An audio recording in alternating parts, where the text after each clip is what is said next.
Nombre, chapitre 32. Les Rubénites et les Gadites avaient une quantité considérable de troupeaux, et ils virent que le pays de Jaézer et le pays de Galaad étaient un endroit approprié pour des troupeaux. Alors les Gadites et les Rubénites vinrent trouver Moïse, le prêtre Éléazar et les princes de l'assemblée, et ils leur dirent: Ataroth, Dibon, Jaézer, Nimra, Hesbon, Éléalé, Sébam, Nebo et Béon, ce pays que l'Éternel a frappé devant l'assemblée d'Israël, est un endroit approprié pour des troupeaux. Or, tes serviteurs ont des troupeaux. Ils ajoutèrent: Si nous avons trouvé grâce à tes yeux, que la possession de ce pays soit accordée à tes serviteurs. Ne nous fais pas passer le Jourdain. Moïse répondit aux Gadites et aux Rubénites: Vos frères iraient à la guerre pendant que vous resteriez ici. Pourquoi voulez-vous décourager les Israélites de passer dans le pays que l'Éternel leur donne? C'est ce que vos pères ont fait quand je les ai envoyés de Kadès-Barnéa examiner le pays. Ils sont montés jusqu'à la vallée d'Eshcol et, après avoir examiné le pays, ils ont découragé les Israélites d'aller dans le pays que l'Éternel leur donnait. La colère de l'Éternel s'est enflammée ce jour-là, et il a juré: Ces hommes âgés de 20 ans et plus qui sont montés d'Égypte ne verront pas le pays que j'ai juré de donner à Abraham, à Isaac et à Jacob, car ils n'ont pas suivi pleinement ma voie, excepté Caleb, fils de Jéphuné, le Kénizien, et Josué, fils de Nun, qui ont pleinement suivi la voie de l'Éternel.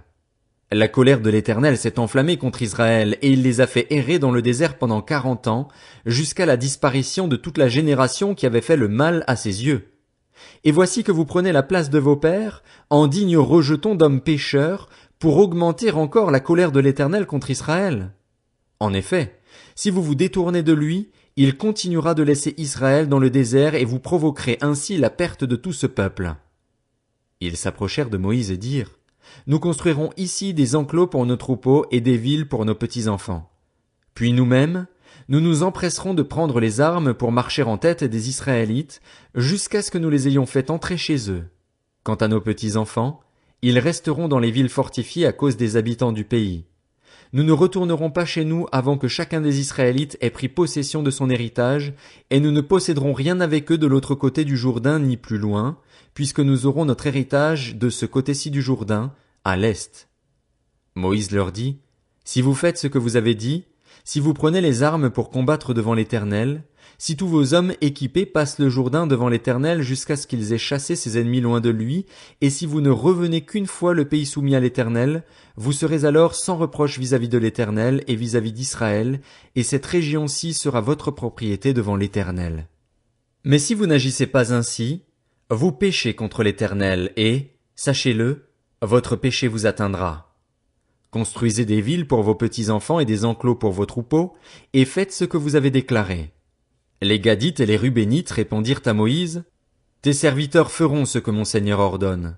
Nos petits-enfants, nos femmes, nos troupeaux et tout notre bétail resteront dans les villes de Galaad, tandis que tes serviteurs, tous équipés pour la guerre, iront combattre devant l'Éternel conformément à la parole de mon Seigneur. Moïse donna des ordres à leur sujet au prêtre Éléazar, à Josué, fils de Nun, et aux chefs de famille dans les tribus des Israélites.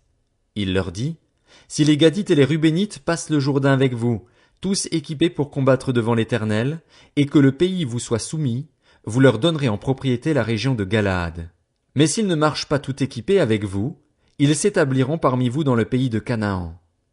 Les Gadites et les Rubénites répondirent: Nous ferons ce que l'Éternel a dit à tes serviteurs. Nous passerons tout équipés devant l'Éternel au pays de Canaan, mais nous posséderons notre héritage de ce côté-ci du Jourdain. Moïse donna aux Gadites et aux Rubénites, ainsi qu'à la moitié de la tribu de Manassé, fils de Joseph, le royaume de Sion, le roi des Amoréens, et le royaume d'Og, le roi du Basan. Il leur donna ce pays avec ses villes et les territoires environnants. Les Gadites reconstruisirent Dibon, Ataroth, Aroer, Atroth-Shophan, Jaézer, Jogbéa, Beth-Nimra et Beth-Haran, des villes fortifiées, et ils firent des enclos pour les troupeaux. Les Rubénites reconstruisirent Hesbon, Éléalé et Kirjataïm, Nebo et Baal-Méon, dont les noms furent changés, ainsi que Sibma, et ils donnèrent des noms aux villes qu'ils construisirent. Les descendants de Makir, fils de Manassé, attaquèrent Galaad et s'en emparèrent. Ils chassèrent les Amoréens qui s'y trouvaient. Moïse donna Galaad à Makir, fils de Manassé, qui s'y établit. Jaïr, fils de Manassé, se mit en marche, prit les villages et les appela bourgs de Jaïr. Nobar se mit en marche, prit Kénath avec les villes qui en dépendaient et l'appela Nobar, d'après son nom. Nombre, chapitre 33. Voici les étapes que parcoururent les Israélites lorsqu'ils sortirent d'Égypte par corps d'armée, sous la conduite de Moïse et d'Aaron. Moïse mit par écrit leur parcours étape par étape, d'après l'ordre de l'Éternel. Voici les étapes de leur parcours. Ils partirent de Ramsès le premier mois, le 15e jour du premier mois. Le lendemain de la Pâque, les Israélites sortirent ouvertement, à la vue de tous les Égyptiens, tandis que les Égyptiens enterraient ceux que l'Éternel avait tués parmi eux, tous les premiers-nés. L'Éternel avait aussi exercé des jugements contre leurs dieux. Les Israélites partirent de Ramsès et campèrent à Sukkot. Ils partirent de Sukkot et campèrent à Étam, qui est situé à l'extrémité du désert. Ils partirent d'Étam, revinrent vers Pi-Hahiroth, vis-à-vis de Baal-Tséphon, et campèrent devant Migdol. Ils partirent de devant Pi-Hahiroth et traversèrent la mer pour prendre la direction du désert. Ils firent 3 journées de marche dans le désert d'Étam et campèrent à Mara. Ils partirent de Mara et arrivèrent à Élim, où il y avait 12 sources d'eau et 70 palmiers. Ce fut là qu'ils campèrent. Ils partirent d'Élim et campèrent près de la mer des roseaux. Ils partirent de la mer des roseaux et campèrent dans le désert de Sin. Ils partirent du désert de Sin et campèrent à Dofka. Ils partirent de Dofka et campèrent à Alush. Ils partirent d'Alush et campèrent à Réphidim, où le peuple ne trouva pas d'eau à boire. Ils partirent de Réphidim et campèrent dans le désert du Sinaï. Ils partirent du désert du Sinaï et campèrent à Kibroth Hattaava. Ils partirent de Kibroth Hattaava et campèrent à Hatséroth. Ils partirent de Hatséroth et campèrent à Rithma. Ils partirent de Rithma et campèrent à Rimon Péretz. Ils partirent de Rimon Péretz et campèrent à Libna. Ils partirent de Libna et campèrent à Rissa. Ils partirent de Rissa et campèrent à Kéhélatha. Ils partirent de Kéhélatha et campèrent à la montagne de Shapher. Ils partirent de la montagne de Shapher et campèrent à Harada. Ils partirent de Harada et campèrent à Makhéloth. Ils partirent de Makhéloth et campèrent à Tahat. Ils partirent de Tahat et campèrent à Tarar. Ils partirent de Tarar et campèrent à Mitka. Ils partirent de Mitka et campèrent à Hasmona. Ils partirent de Hasmona et campèrent à Moséroth. Ils partirent de Moséroth et campèrent à Béné Jacan. Ils partirent de Béné Jacan et campèrent à Hor-Gidgad. Ils partirent de Hor-Gidgad et campèrent à Jotbata. Ils partirent de Jotbata et campèrent à Abrona. Ils partirent d'Abrona et campèrent à Edjon-Géber. Ils partirent d'Edjon-Géber et campèrent dans le désert de Tsin, c'est-à-dire à Kadès. Ils partirent de Kadès et campèrent au mont Hor, à l'extrémité du pays d'Édom.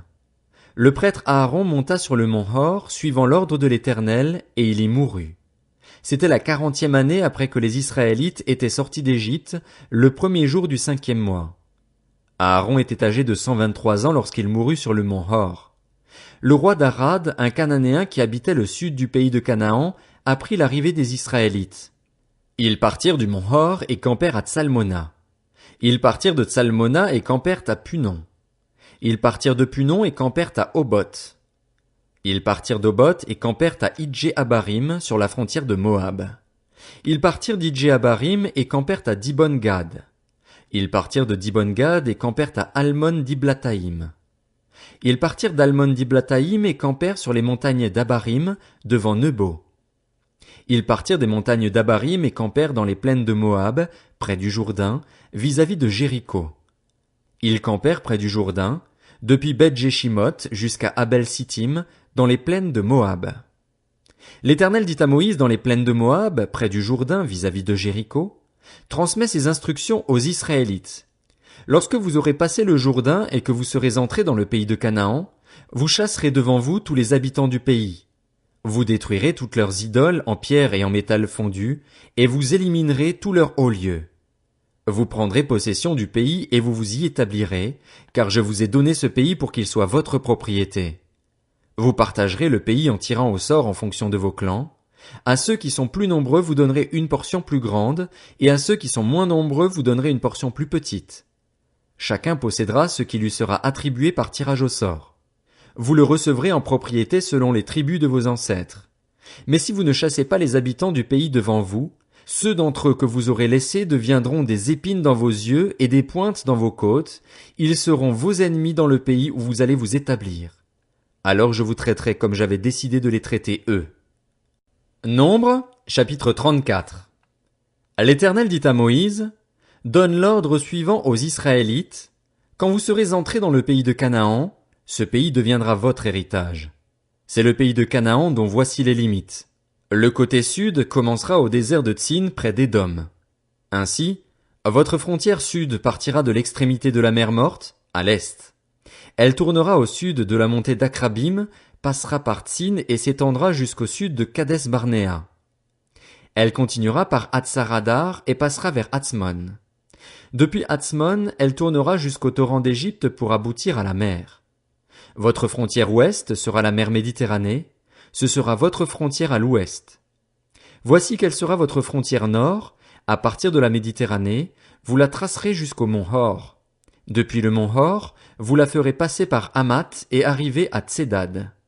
Elle continuera par Ziphron pour aboutir à Hatzarenan, ce sera votre frontière au nord. Vous tracerez votre frontière est de Hatzarenan à Shepham. Elle descendra de Shepham vers Ribla, à l'est d'Aïn.